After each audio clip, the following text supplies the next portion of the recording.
दादा मला एक सांगा, काही ठिकाणी गोमो असतात, त्याच पद्धतीने आपल्याकडे कोकणामध्ये खास करून गुहागर पट्ट्यामध्ये संकासूर असतो आणि त्या संकासुरामध्ये पण काही ठिकाणी एक संकासूर असतो, काही ठिकाणी दोन संकासूर असतात. दोन संकासूर का?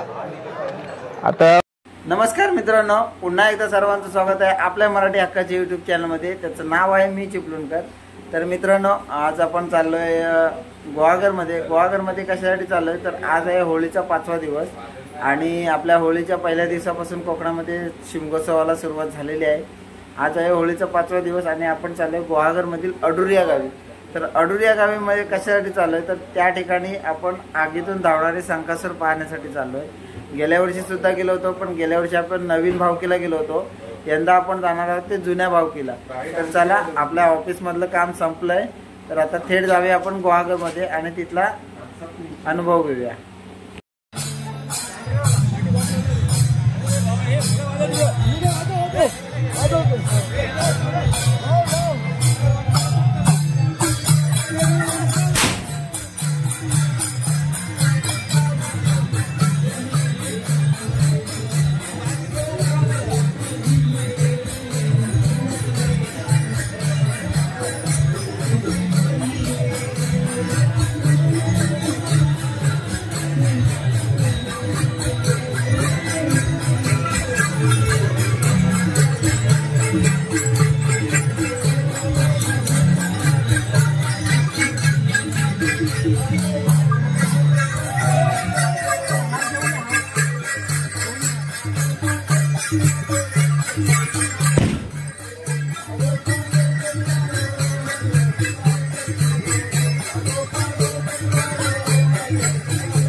आता माझा पहिला प्रश्न असा होता की आपण बघतो सिंधुदुर्ग असेल, त्यानंतर रत्नागिरी जिल्हा असेल आणि पुढे रायगड जिल्हा असेल. जसा जिल्हा बदलतो तशी परंपरा बदलते.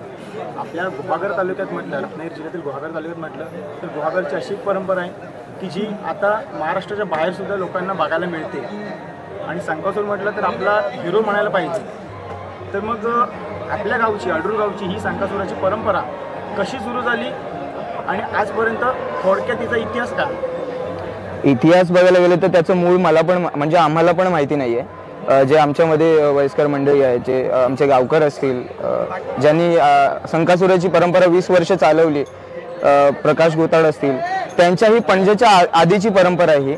तर याचा उगम झाला हे आमच्यापैकी कोणालाच माहिती नाही आहे.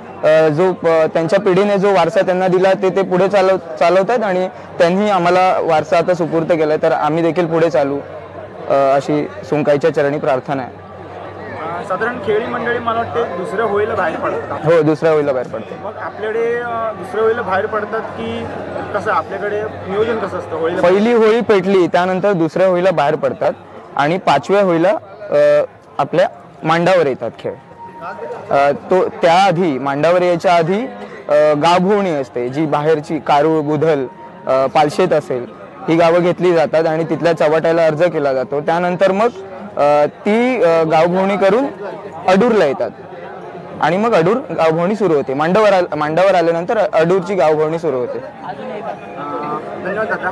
आता मला दुसरे दादा आहेत, तर आता मला तुम्हाला प्रश्न असा विचारला होता की आगीतून धावणारा संकासूर म्हणून आपल्याकडे आता सध्या प्रचलित आहे, तर तुम्ही स्वतः आता संकासुराचं पोशाख परिधान करता आणि भाग घडणाऱ्याला खास करून आगीतून धावून पकडता, पण असं कधी तुम्हाला झालंय का की संकासुराचा पोशाख घालून सुद्धा की इजा झाली किंवा तुम्हाला जाणवलंय का की मला आता इजा झाली, आता मी धावू शकत नाही, असं तुम्हाला कधी झालंय का? नाही, ड्रेस घातल्यानंतर एक वेगळीच ऊर्जा येते.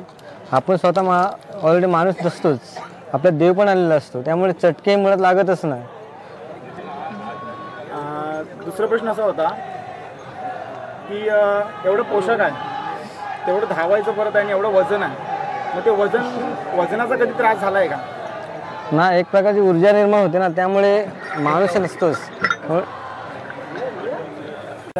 दादा मला एक सांगा, काही ठिकाणी गोमो असतात, त्याच पद्धतीने आपल्याकडे कोकणामध्ये खास करून गुहागर पट्ट्यामध्ये संकासूर असतो आणि त्या संकासुरामध्ये पण काही ठिकाणी एक संकासूर असतो, काही ठिकाणी 2 संकासूर असतात. 2 संकासूर का? आता मैलावर जशी भाषा बदलते तशा परंपरा पण बदलतात.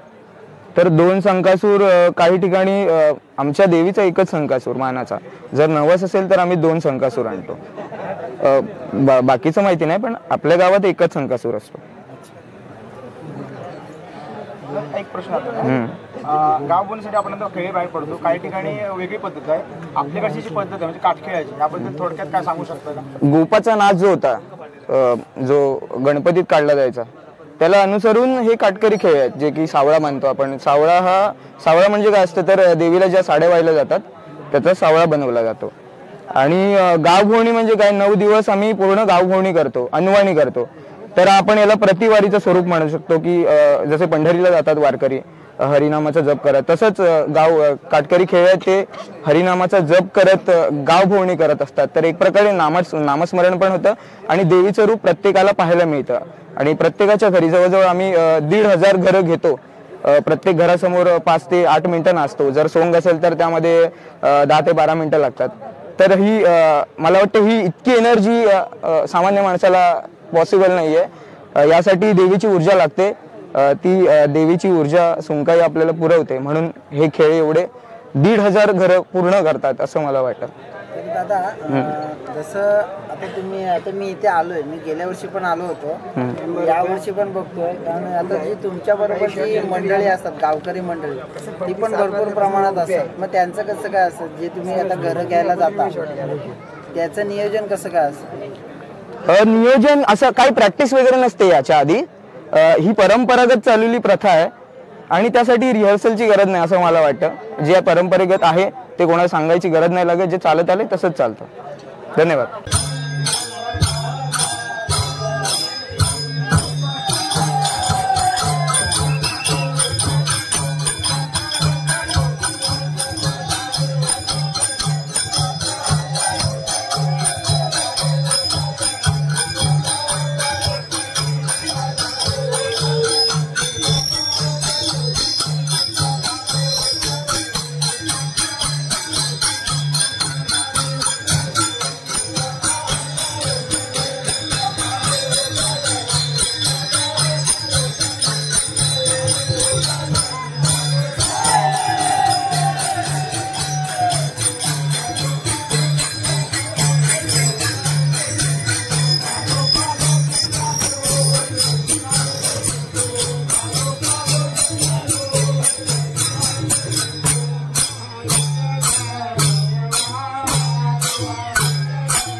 तर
मित्रांनो तुम्ही बघू शकता इथला माहोल काय आहे तो.